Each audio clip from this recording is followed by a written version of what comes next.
let's jump right into this one, the steering wheel. How do you adjust the LED display and all that? Listen, you guys are gonna be kind of shocked. Not if you own one of these, you're not gonna be shocked because you probably already found out like I did, but it's all in Chinese. Yeah, you heard me right. It's all in Chinese to adjust the LED, brightness, the RPMs, and all that. So I had to learn Mandarin overnight in order to do this. No, I'm just kidding. I didn't have to do that. I literally had to kind of sort of just trial and error, go through it. It was really frustrating. So I thought, you know what? Let's put out a video that's beneficial to the masses. I don't know if it's to the masses, beneficial to anybody that has one of these LED steering wheels, because I know there's a couple videos out there on it. They didn't help me. I'm not gonna lie. Sorry to the guys that made them, but they didn't really help me. So I hope this helps somebody out there that has an LED steering wheel, guys. Welcome back to another episode of Fresh Roots Exotic Cars Reviews, Insights, Adventures, anything and everything cars, guys, on this channel. Today, we talk about LED steering wheels. So yeah, if you're like me, you wanted one of these steering wheels, full Alcantara, completely custom, matte carbon fiber to match my matte carbon fiber in here. We got the red stitching,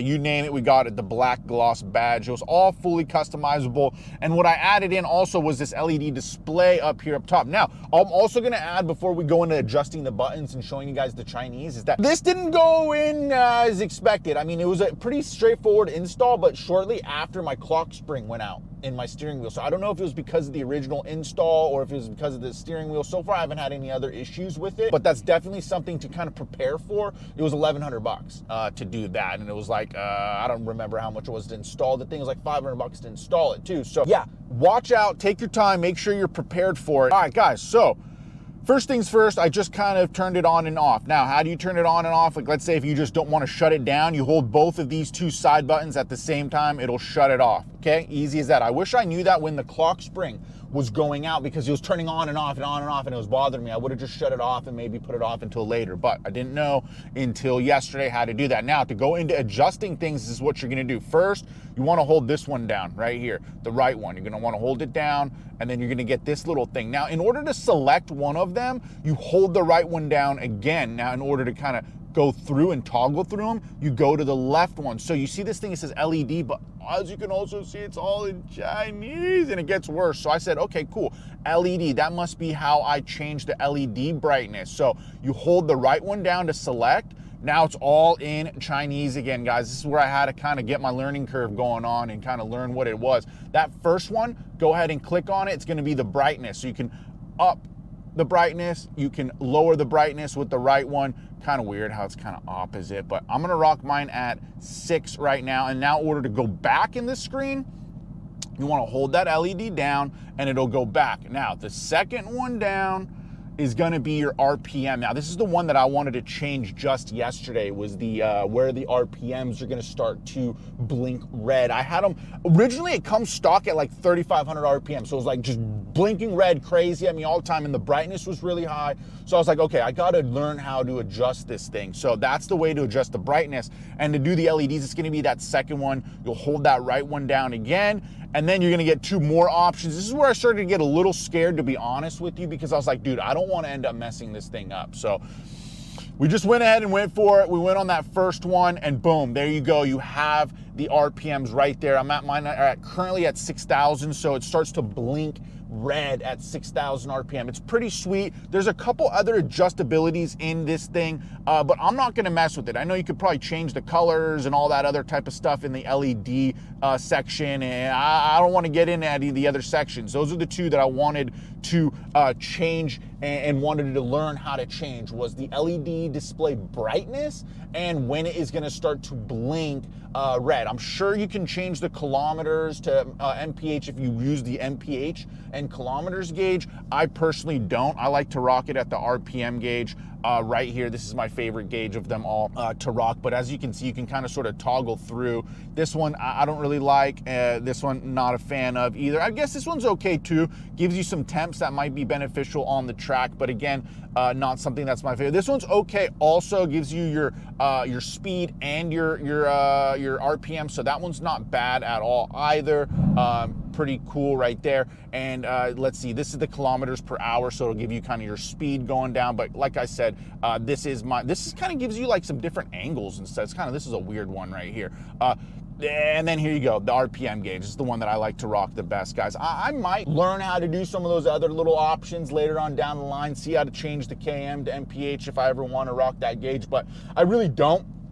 I'm not a fan of it. I think it'd be a little bit more distracting actually to me. I just like to see the RPM gauge right there. It goes up when it needs to go up if I ever need to look down and see my RPMs, and I'd like to see it blinking at the RPMs that I have chosen. That's beneficial on the track and it's beneficial on the road. Now it's hard to keep looking down, and that's initially why I got this LED steering wheel, not to mention these gigantic paddle shifters that are absolutely awesome. But I wanted to have something beneficial, and the shift lights are beneficial to me. I know about where I'm at without having to look down, so it's a really cool thing to have. Obviously, we got the digital display too, but guys, if you have one of these steering wheels or you're in the market for getting one of these steering wheels, a couple things to wrap this one up is A, come from China. So a lot of the companies that are selling these steering wheels, they're just middlemen. So they're not the actual company manufacturing these wheels. They're just gonna go out and order it from somebody that they know in China, or a website or something that they're familiar with in China, and they save you that hassle. I found these websites and I said, look, listen, I'll just go ahead and have them do it, make sure it gets done right. But at the end of the day, when I had the issue with the clock spring, the place that I ordered it from wasn't really much of a help. It wasn't their fault or anything, but they're just like, they kind of threw their hands up in the air and like, oh, we don't know. It's probably something, you know, with the installation. We just don't know. We haven't heard of something like that. But at the end of the day, they should kind of sort of be familiar with it. If you're middlemaning these projects or the, you know, these parts, I think that you should at least have some familiarity with it. There was no instructions. There was nothing. And then I started seeing that it was all in Chinese. I was like, at first I was a little upset, but then it made sense. It's like, okay, I get it. The displays, these things are coming from China. And when I say coming from China, like literally the box came, like when I was tracking it, came from Shanghai. Like it came from China. This thing came from China. These guys are just middlemen. So they'll just post up something for sale. You'll make the order. They'll let you know, hey, it's going to be like 30 to 60 days before it gets to you. And it did take like 35 days, I want to say, maybe even longer. I can't remember, but I remember it did take quite a time to get to me. But it's a cool mod, guys. I like it. I'm not going to lie to you. It's a really cool mod. I do like the steering wheel. I like these shift paddles, right? They're really cool. I mean, listen to that. They're magnetic shift paddles, super cool. I love the Alcantara to match my Alcantara in the car. Love the red stitching. I mean, I love everything about it. I love the black badge, love the AMG logo, and it's completely customizable. Everything that I just mentioned, the stitching, the logo, the badge, you can get all of this in however you want. You can get this in gloss carbon. Guys, I wanted gloss carbon so bad. I like gloss carbon better than matte carbon. I'm just gonna go ahead and tell you guys that right now. And it is an option. In the AMG GTSs, it's an option to get the gloss or the matte. My original owner, the original owner that spec'd this car, got the matte. It's even got the matte carbon right over here, which is super cool, guys. I really like it. I'm not gonna lie. Not that I don't like it, and I like it a lot better than the ones that don't have any carbon. Those ones, they don't do it for me, especially when this is in the aluminum color way. I don't like that either. I like the piano black. A lot of people don't like the piano black. I personally like the piano black, so another thing right there. But yeah, I want to go ahead and match it up with that. I've seen some other people that have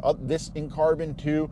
I've seen the mirror, or not the mirror, I've seen the AC vents in carbon, so that's really cool. I've even seen these in carbon, like this like little exterior thing, but I don't really like that or need that either. I mean, this would be cool to have those in carbon and whatnot. I mean, carbon's greater than everything. I love carbon. If you love carbon, go ahead and smash that like button. Be sure to comment and subscribe too, guys. I need the love right now. We're working hard. We're grinding. I'm gonna put a video out every single day. I'm doing it. That's it. It's time. My entire family has been bagging on me for making these videos, for not taking a serious job, for not working the 8 to 5 corporate thing that I've done in the past. I don't like doing it. I don't like doing it. They keep saying, oh, well, we get you, there's a job. I don't want to work a job. I don't know what to say. I'd rather hustle, grind, have the short-term pain and build this YouTube channel. It's that simple. Like literally, guys, right now I'm doing deliveries and I'm doing details on the side for friends and family. Like I'm hustling and I'm gonna work on YouTube every single day, but I haven't come through for you guys. I wanna thank you guys that came through on the last video with a lot of kind words and stuff like that. And some of you guys have even emailed me, you know, thank you. I appreciate it. You guys have supported me, honestly, more than my own family has in this endeavor of following my dream of YouTube. And it's because you guys are probably car guys. If you're watching this, you're probably a car guy. I'm a car guy. I don't have any car guys in my family. Nobody in my family is into cars. Not one, like they just don't understand it. Cars are a tool to move you from one place to the other and work and work and work and work and work and work and work and work and work. That's all they do. And I don't want to do that. Okay, so it's like they say, oh, well, you need to work. I don't want to do that. If that's what it means, like that's what my future is, if I go and work right now, and I guess I get to not stress about a couple bills here and there, I'd rather stress about the bills now, build my YouTube channel, follow my passion, follow my heart, and go after it. Little message to the family, if you guys ever watch this. I ain't listening. I'm following my passion. I'm following my heart. I love cars. I love this stuff. I love making content for people. I love trying to help people with something, maybe answer a couple questions, and just honestly show the passion for the cars. It's what it's all about. Reviews, insights, car shows, adventures, you name it. We're going to have it on this channel, guys. And again, thank you from the bottom of my heart. If you're watching this and you're supporting this channel, thank you. It means the world to me, and I'm gonna pay you guys back by dropping a video every single day. I'm gonna try to improve myself. I'm gonna try to get you guys cooler things to drop on this channel to watch, and just to be an entertaining channel. That's all it is. It's an entertaining channel for fun, little education here and there, little insights, right? We're gonna do some reviews on some other cars and stuff like that, but it's just gonna be a platform to have a discussion about cars, to share the passion for the cars, guys. That's what it's all about. That's what I love. That's what you guys love. That's why we're here. And let's keep it going, keep it rolling, guys. I'll catch you on the next one. Much love.